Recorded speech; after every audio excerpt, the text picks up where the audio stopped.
بسم اللہ الرحمن الرحیم۔ السلام علیکم ورحمۃ اللہ وبرکاتہ۔ عیسائی مریڈا سے بڑے ساز و سامان کے ساتھ اور بڑی کثرت سے میدان جنگ میں نکلے تھے کہ مسلمانوں کو مار ڈالیں گے، انہیں بھگا دیں گے۔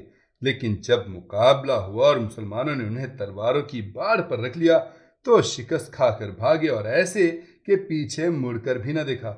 اس جنگ میں عیسائیوں کا بہت نقصان ہوا، ان کے کم و بیش 7,000 آدمی مارے گئے، مسلمانوں کے بھی 400 مجاہد شہید ہوئے۔ اس لڑائی نے عیسائیوں کے بڑھتے ہوئے حوصلے پست کر دیا اور اب وہ مسلمانوں سے ڈر گئے، انہیں دست بستہ لڑنے کی جرت نہ ہوئی۔ حالانکہ مسلمان روزانہ میدان جنگ میں نکل کر ان کے قلعے سے نکلنے کا انتظار کرتے تھے اور دوپہر ڈھلے واپس لوٹ جاتے تھے۔ کئی روز اسی طرح گزر گئے مگر عیسائی پھر قلعے سے باہر ہی نہ نکلے۔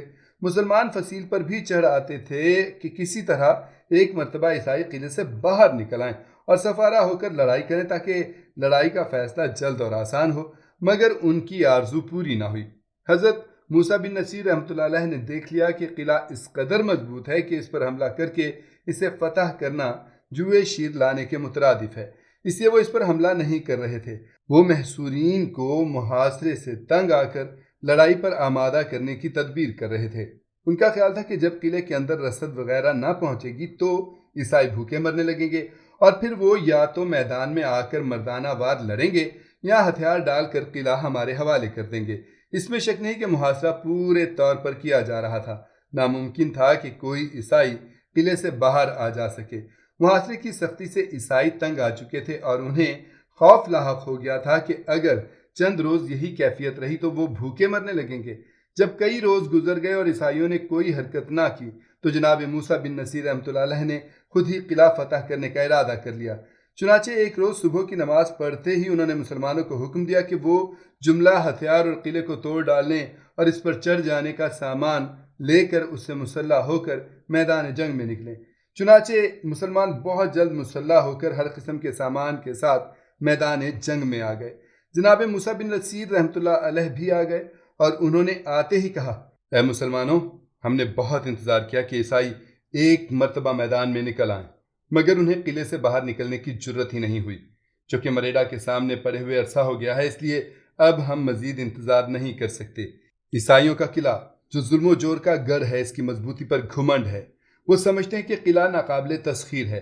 میں چاہتا ہوں کہ تم اللہ اور رسول صلی اللہ علیہ وآلہ وسلم کا نام لے کر حملہ کرو اور سیڑھیاں لگا کر قلعے کی فصیل پر پہنچ کر کچھ لوگ تو فصیل توڑنے میں مشغول ہو جاؤ اور کچھ سیڑھیوں کے ذریعے اوپر پہنچنے کی کوشش کرو۔ یہ مختصر تقریر کر کے جناب موسیٰ بن نصیر رحمۃ اللہ علیہ نے اللہ اکبر کا نعرہ لگایا۔ تمام مسلمانوں نے اس مبارک نعرے کی تکرار کی اور اسلامی لشکر کا سیلاب قلعے کی طرف بڑھا۔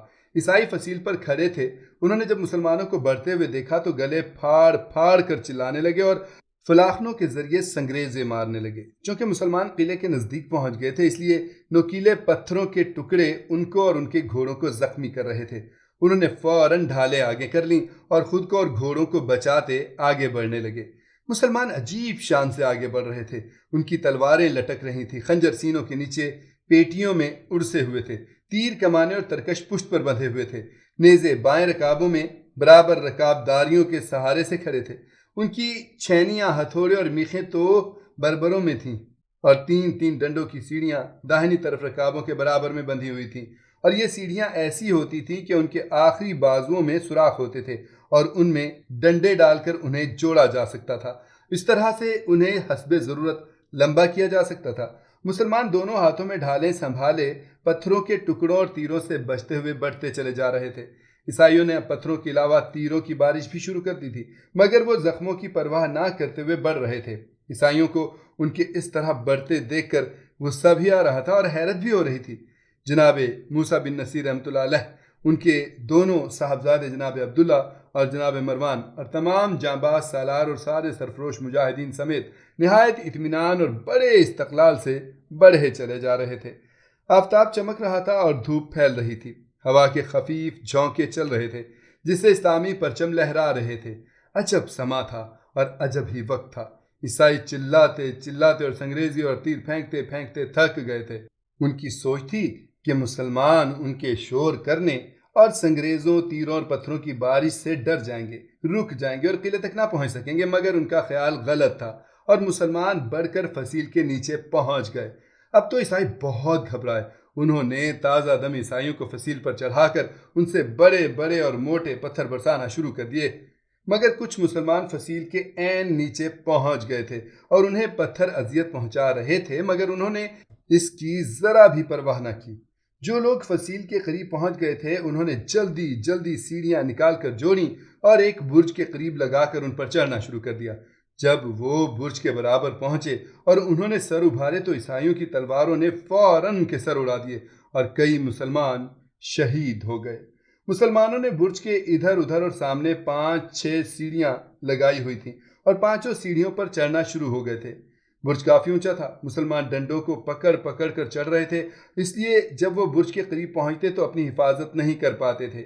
یہی وجہ تھی کہ عیسائیوں کی تلواروں سے شہید ہوتے چلے گئے، لیکن باوجود شہید ہو کر گرنے کے ان کے قدم نہ رکتے تھے بلکہ برابر چڑھ رہے تھے، اور وہی جوش تھا۔ جناب موسیٰ بن نصیر رحمۃ اللہ علیہ، ان کے دونوں بیٹوں اور کئی معزز سالار برج کے نیچے کھڑے یہ کیفیت دیکھ رہے تھے اور فرتے جذبات سے ان کا خون کھول رہا تھا۔ ان کے دیکھتے دیکھتے بہت سے مسلمان شہید ہو گئے۔ اس برج کا نام اسی روز سے برج الشہداء مشہور ہو گیا۔ آخر جناب موسیٰ بن نصیر رحمۃ اللہ علیہ سے ضبط نہ ہو سکا اور انہوں نے تلواریں دانتوں میں دبائیں اور ڈھال ہاتھ میں لے کر دوسرے ہاتھ میں ڈنڈوں کو پکڑتے ہوئے سیڑھی پر چڑھنے لگے۔ ان کی دیکھا دیکھی سیڑھیوں پر چڑھنے والے تمام مسلمانوں نے ایسا ہی کرنا شروع کر دیا، اور جب وہ برج کے قریب پہنچے اور انہوں نے سر ابھارا تو عیسائیوں کی تلواریں ان کی ڈھالوں پر تھیں۔ جناب موسیٰ بن نصیر رحمۃ اللہ علیہ نے ہاتھ بڑھا کر ایک عیسائی کی ٹانگ پکڑ لی اور جلدی سے اسے کھینچ کر نیچے ڈال دیا۔ وہ نیچے کھڑے مسلمانوں کے سروں پر پڑا۔ مسلمانوں نے اسے چونک کر دیکھا۔ وہ سمجھے کہ شاید کوئی مسلمان سیڑھی سے گر گیا ہے، مگر جب انہیں عیسائی نظر آیا تو انہوں نے تلواروں سے اس کا قیمہ بنا ڈالا۔ اس عرصے میں جناب موسیٰ بن نصیر رحمۃ اللہ علیہ نے ایک اور عیسائی کو نیچے پھینک دیا، اس کا بھی وہی حشر ہوا۔ اب جناب موسیٰ بن نصیر رحمۃ اللہ علیہ برج میں داخل ہو چکے تھے، اس لیے عیسائیوں کو طمع ہوئی اور وہ انہیں مارنے کے لیے آگے بڑھے۔ ہر طرف سے ان پر تلواریں برسنے لگیں۔ فوراً ہی ایک اور مسلمان اوپر پہنچ گیا اور انہوں نے مقابلہ شروع کر دیا۔ اب مسلمانوں کا تانتا بندھ چکا تھا، وہ ہر سیڑھی سے کودتے اور کودتے ہی تلوار لے کر مقابلے پر اتر آتے۔ عیسائی بھی ڈٹ گئے۔ وہ دیکھ رہے تھے کہ مسلمان گنتی کے چند ایک ہی برج میں آئے تھے، وہ انہیں قتل کر کے نیچے ڈال دینے کی بڑی کوشش کر رہے تھے۔ برج بہت بڑا تھا اور اس میں کافی بڑی تعداد میں عیسائی موجود تھے۔ مسلمانوں نے پھیل کر تلواریں چلانا اور عیسائیوں کی گردنیں اتارنا شروع کیں، چونکہ مسلمانوں کو اس وجہ سے جوش اور غصہ آ رہا تھا کہ ان کے بہت سے آدمی شہید ہو گئے تھے، لہٰذا ان کا انتقام لینے کے لیے اس شدت سے حملے کر رہے تھے کہ عیسائیوں کے غال کٹ کٹ کر گر رہے تھے۔ ہر مسلمان خون خوار شیر بن چکا تھا۔ انہوں نے چشم زدن میں ان تمام عیسائیوں کا خاتمہ کر دیا جو پہلے برج کے اندر موجود تھے، لیکن ان کی آمد کا سلسلہ لگا ہوا تھا اور اگلے کے مرتے ہی پیچھے تازہ دم آ جاتے تھے۔ مگر جب کثیر تعداد قتل ہو گئی اور ان کی لاشوں سے تمام برج پٹ گیا تو وہ گھبرانے لگے اور پھر انہیں برج میں آنے اور لڑنے کی جرت نہ ہوئی۔ اب انہوں نے یہ سوچا تھا کہ جب مسلمان فصیل کی طرف آئیں گے تب ان پر حملہ کر کے انہیں قتل کیا جائے گا۔ اب چونکہ مسلمان کافی تعداد میں برج کے اندر آ گئے تھے اس لیے وہ فصیل کی طرف بڑھنے لگے۔ ابھی برج کے دروازے کے پاس بھی نہ پہنچے تھے کہ قلعے کے نیچے سے اللہ اکبر کے نعرے کی آواز آئی۔ یہ لوگ لوٹ آئے اور انہوں نے جھانک جھانک کر دیکھا، انہیں سامنے سے اسلامی لشکر آتا دکھائی دیا۔ جناب موسیٰ بن نصیر رحمۃ اللہ علیہ سمجھ گئے کہ جناب عبدالعزیز امدادی لشکر لے کر پہنچ گئے ہیں۔ انہیں ان کے آنے کی بڑی خوشی ہوئی اور انہوں نے جوش مسرت سے سرشار ہو کر اللہ اکبر کا نعرہ لگایا۔ اس نعرے کی تکرار تمام لشکر نے کی۔ عیسائی ان کے پہم نعروں اور نئے آنے والے لشکر کو دیکھ کر گھبرا گئے۔ اب جناب موسیٰ بن نصیر رحمۃ اللہ علیہ برج پر پہنچے تو انہوں نے عیسائیوں کو سفید جھنڈا لہراتے ہوئے پایا۔ ایک عیسائی نے آگے بڑھ کر کہا، ہم صلح کی شرائط لے کر آئے ہیں۔ جناب موسیٰ بن نصیر رحمۃ اللہ علیہ نے پوچھا، کیسی شرائط؟ عیسائی، بعد میں طے ہوگا، فی الوقت جنگ بندی کی جائے۔ جناب موسیٰ بن نصیر رحمۃ اللہ علیہ، پر ہم برج خالی نہیں کر سکتے، ہم نے اسے تلوار کے زور پر فتح کیا ہے۔ عیسائی، کچھ حرج نہیں، آپ برج پر قبضہ رکھیں۔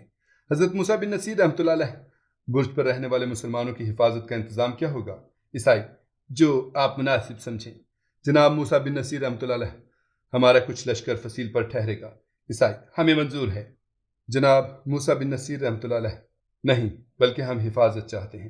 اب جناب موسیٰ بن نصیر رحمۃ اللہ علیہ نے 250 مجاہدین اسلام بلا کر برج پر تعینات کیا اور باقی لشکر خیموں میں لوٹ گیا۔ تمام مجاہدین فتح و نصرت کے نعرے لگاتے خیموں میں گئے۔ جناب موسیٰ بن نصیر رحمۃ اللہ علیہ نے کہا، اب میں بھی جا رہا ہوں، آپ کل شہر کے سرکردہ افراد کو لے کر کل صبح خیمے میں آ جائیے گا۔ عیسائی بولا، بہت بہتر ہے۔ عیسائی سردار بھی وہاں سے چلے گئے اور جناب موسیٰ بن نصیر رحمۃ اللہ علیہ برج میں اتر کر اپنے خیمے کی طرف روانہ ہوئے۔ عیسائی چلا گیا اور اس نے اپنی اور جناب موسیٰ بن نصیر رحمۃ اللہ علیہ کی گفتگو سے دوسرے سرداروں کو مطلع کیا۔ تمام سرداروں نے سارے لشکر کو فصیل سے نیچے جانے کا حکم دیا اور تمام سپاہی فصیل خالی کر کے قلعے کے اندر چلے گئے۔ اب چند سردار موسیٰ بن نصیر رحمۃ اللہ علیہ کے ساتھ واپس خیموں میں آ گئے۔ اگلے روز عیسائی جناب موسیٰ بن نصیر رحمۃ اللہ علیہ کے خیمے میں بیٹھے تھے۔ عیسائی، غالباً آپ ہی لشکر کی سپہ سالار ہیں۔